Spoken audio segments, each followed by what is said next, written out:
Monaco. Rien que le nom, ça fait rêver, non? Surtout pour les entrepreneurs. Mais derrière l'image, derrière le glamour, qu'est-ce que ça implique vraiment de monter sa boîte là-bas? C'est ce qu'on va décortiquer ensemble. Bon, voilà le programme. On va commencer par le rêve, l'attrait de Monaco. Ensuite, on va démêler le vrai du faux, tordre le cou à quelques mythes. On parlera argent, bien sûr, le coût réel pour se lancer, puis le parcours du combattant, enfin le parcours officiel pour créer son entreprise. On verra aussi les règles du jeu, hyper importantes, avant de se poser la question finale. Est-ce que Monaco, c'est vraiment la bonne destination pour un projet? Alors commençons par le début. Pourquoi Monaco? Qu'est-ce qui fait que ce tout petit pays sur la Côte d'Azur attire autant les entrepreneurs du monde entier? Qu'est-ce qu'il y a de si spécial? Eh bien, la réponse est assez simple quand on regarde les faits. Pour les résidents, c'est zéro impôt sur le revenu. Zéro. Et pareil sur les dividendes. Ajoutez à ça une sécurité personnelle quasi inégalée dans le monde. C'est l'un des endroits les plus sûrs de la planète. Et bien sûr, une qualité de vie exceptionnelle, un environnement stable et un accès à un réseau d'affaires, disons, de très très haut niveau. C'est ce mélange-là qui est vraiment unique. Bon, ça, c'est la carte postale. C'est le rêve. Mais attention, il faut aussi être réaliste. Il y a beaucoup d'idées reçues sur Monaco, et il est super important de séparer le mythe de la réalité. Le premier mythe, celui qu'on entend partout, pour ouvrir une boîte à Monaco, il faudrait déposer un demi-million d'euros cash sur un compte. C'est un peu la légende urbaine. La réalité, eh bien, elle est un peu plus subtile que ça. Voilà, c'est parfaitement résumé par cet expert Nathan Business. Il dit que cette rumeur des 500 000 euros est fausse. Le vrai sujet, ce n'est pas une somme à bloquer au départ. Ce qui est vraiment cher, c'est la vie sur place. La gestion, l'installation, bref, les coûts de fonctionnement. Un autre grand classique, l'obligation d'avoir un partenaire monégasque dans son entreprise. Alors là aussi, c'est faux. Ce n'est absolument pas une exigence légale. On peut tout à fait être l'unique propriétaire même en étant étranger. Ok. Alors, si ce n'est pas ce dépôt initial de 500 000 euros, c'est quoi le vrai coût d'entrée? Parlons chiffres. Et attention, ça pique un peu. C'est bien plus que les simples frais pour créer la société. On commence par le coût de la vie personnelle. En moyenne, un expatrié dépense 9 400 euros par mois.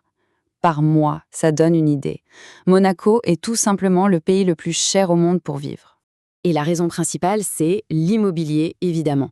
Les prix au mètre carré sont stratosphériques, entre 50 000 et 100 000 euros dans les bons quartiers. Concrètement, ça veut dire qu'un petit studio en location, ça démarre souvent autour de 3 000, 4 000, voire 5 000 euros par mois. C'est complètement fou. Donc, quand on voit ça, les 15 000 euros de capital minimum pour créer une SARL, la forme d'entreprise la plus courante, eh bien, ça paraît presque ridicule à côté.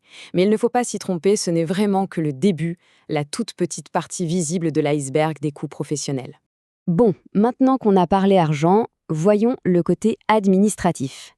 Comment on fait concrètement pour créer son entreprise? Il y a un chemin bien balisé, un vrai parcours officiel. Mais il faut s'accrocher, c'est un processus qui est long et très très rigoureux. Voilà les 5 grandes étapes. D'abord, et c'est le plus gros morceau, il faut obtenir l'autorisation du gouvernement. Pour ça, il faut un business plan en béton. Ensuite, on choisit sa forme juridique, on s'immatricule officiellement. Étape cruciale, ouvrir un compte bancaire monégasque. C'est obligatoire et les banques sont très regardantes. Et enfin, il faut ce qu'on appelle une substance économique, c'est-à-dire avoir de vrais bureaux, une vraie activité sur place. Et tout ce processus, attention, ça ne se fait pas en un claquement de doigts. Il faut compter entre 3 et 6 mois, facile. Pour le choix de la structure, c'est assez simple en fait. Il y a 2 grandes options. La SARL, c'est la plus courante, parfaite pour les PME, les boîtes de conseil, les services. Capital minimum, 15 000 euros. Et puis, il y a la SAM, la Société Anonyme Monégasque. Là, on change de catégorie. C'est pour les grosses boîtes, les holdings. Le capital minimum passe à 150 000 euros. Le choix dépend vraiment de la taille et de l'ambition du projet. Ok, l'entreprise est créée, bravo, mais ce n'est pas fini. Pour opérer à Monaco, il faut maîtriser les règles du jeu local. Et il y en a 2 qui sont absolument fondamentales, la fiscalité et le droit du travail. Alors, la fiscalité des entreprises, c'est la grande particularité de Monaco. C'est la fameuse règle des 25%. Comment ça marche? C'est simple. Si votre entreprise fait 75% ou plus de son chiffre d'affaires à l'intérieur de Monaco, l'import sur les sociétés est de 0%. Par contre, si plus de 25% de votre chiffre d'affaires vient de l'extérieur, alors là, l'entreprise est imposée à 25%. C'est un point absolument clé à comprendre pour son business model. Deuxième règle d'or, l'emploi. Si on veut embaucher, il faut savoir que le marché du travail est très protégé. Il y a une priorité à l'embauche locale qui est super stricte. La priorité numéro 1, ce sont les monégasques. Ensuite viennent les conjoints de monégasques, puis les résidents. Bref, on ne peut embaucher un étranger que si on prouve qu'on a trouvé personne de compétent dans ces catégories prioritaires. C'est un vrai casse-tête pour le recrutement.